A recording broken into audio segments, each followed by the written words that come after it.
Pascal Lavique, Moral Hardening, Inner Revolt, and Blockage to One's Own Progress. The Testimony of the Spirit. Pascal Lavique, presented in the second part of Heaven and Hell, reveals a spiritual state marked by the hardening of the conscience, resistance to reflection, and refusal to accept one's own moral responsibility. His account shows that suffering can perpetuate not due to the severity of the mistakes themselves, but due to the inner attitude towards them.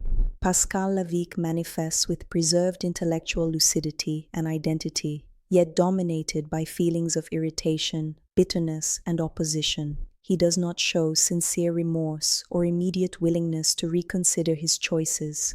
On the contrary, he resists the idea that his current condition is a natural consequence of his actions, preferring to maintain a defensive and contentious stance. Modern depth psychology helps to understand this state. When an individual develops rigid defense mechanisms such as denial, aggressive rationalization, or disregard for consequences, consciousness closes off to learning. This closure creates a self-sustaining cycle of suffering, as it prevents the integration of experience and blocks any inner reorganization.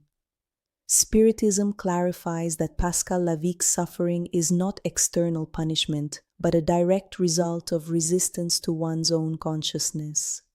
Unlike spirits who suffer from regret, he suffers from inner opposition.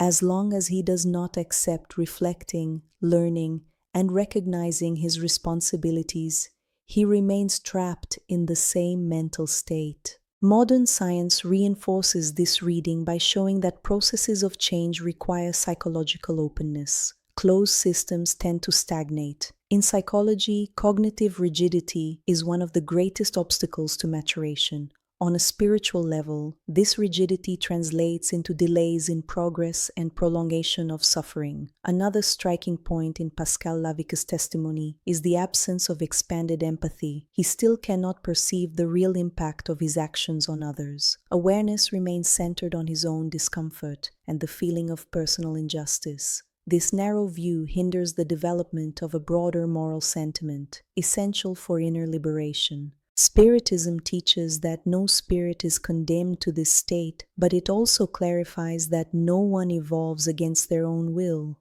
Progress requires active participation of consciousness.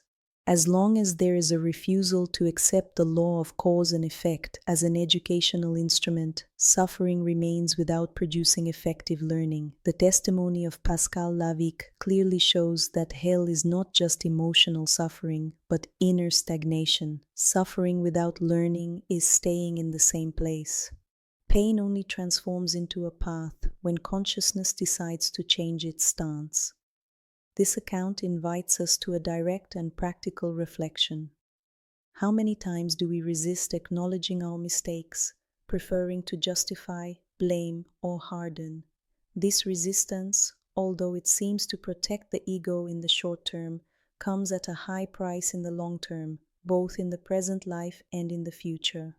Pascal Lavique teaches us, by contrast, that the first step toward liberation is not intense emotional repentance, but intellectual and moral honesty with oneself. Accepting one's own responsibility opens doors that rebellion keeps closed.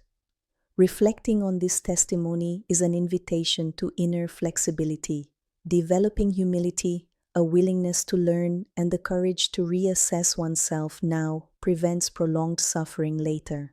Awareness grows when it stops fighting against the truth and begins to walk with it.